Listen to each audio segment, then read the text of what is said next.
Okay, so this is Unit 10, Lesson 3, discussing the pros and cons of the internet. Let's talk about the pros. Again, pros means positive things, and cons means negative things. So, U10, give me one example, please, of how the internet helps people communicate. What's one pro when we think about communication using the internet? Touch with friends and family. Yeah, easily touch with friends, family, and business contact. Okay, very good. So you can easily be in touch with friends and family and business contacts. Saul, can you give me one example of a con in terms of how the internet might harm communication? How could the internet be a negative thing when we think about communication? Saul?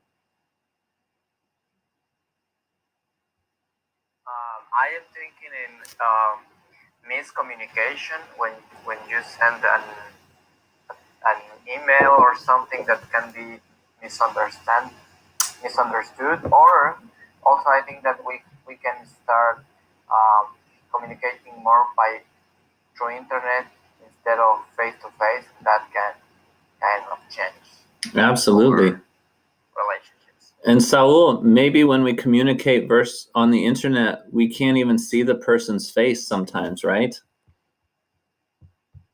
Ryan, could you remind us of what That's page right. Yeah. Sorry, Sarah, can you say that again? Could you remind us what page you're on? We are on page 190. Yeah, if you want to open your book, please open to page 190, Unit 10, Lesson 3. But we have a different picture then. Oh, do you have a different picture? Okay, so maybe they changed the picture from when they made this online teacher tool. Okay.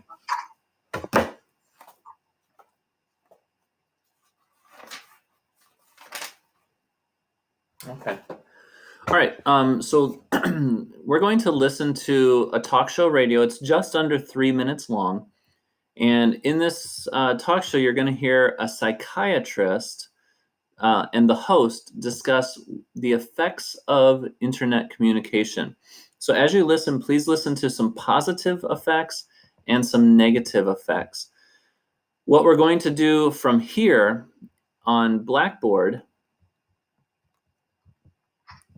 is have a conversation about how the internet will, some pros and cons or positive and negative effects with online communication, social media, shopping, and getting information.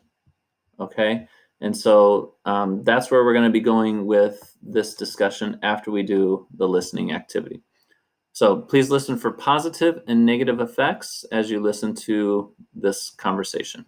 Good afternoon, Dr. Knowles, and welcome to Technology Today. Thank you, Michelle. It's nice to be here.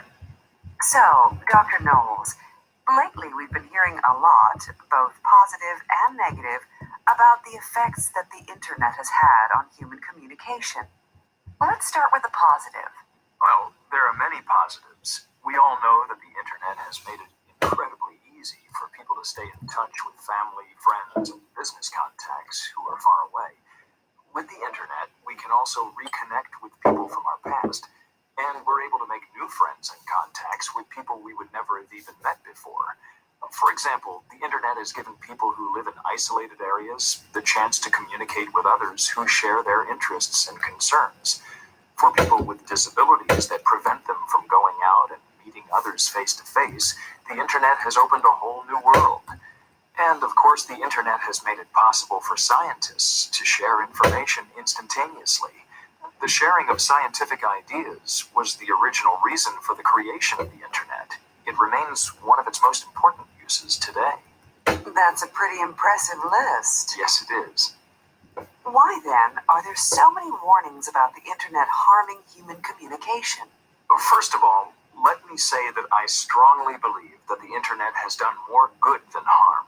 However, I do have some concerns about heavy internet use, especially among young people.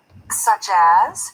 Well, when young people use online communication to replace or avoid face-to-face interaction, I think that's a problem. For example, a naturally shy person who spends all of his or her time online won't develop the social skills he or she needs to feel comfortable communicating in person. Humans are sociable by nature. We need emotional, intellectual, and physical contact to be truly happy. Although you might be able to get the emotional and intellectual contact you need online, you can't hug a computer or see the effect that your words and actions have by looking into its eyes. Body language and eye contact are a huge part of human communication, but they don't exist in online communication. Well, people do use emoticons. Smiling faces and so on. Isn't that a form of body language? No, I don't think you can compare the two. People express hundreds, even thousands of emotions with their eyes and bodies. There are only a handful of emoticons. Very interesting. Well, let's bring some callers into the conversation. Our first caller is Mike from Ontario.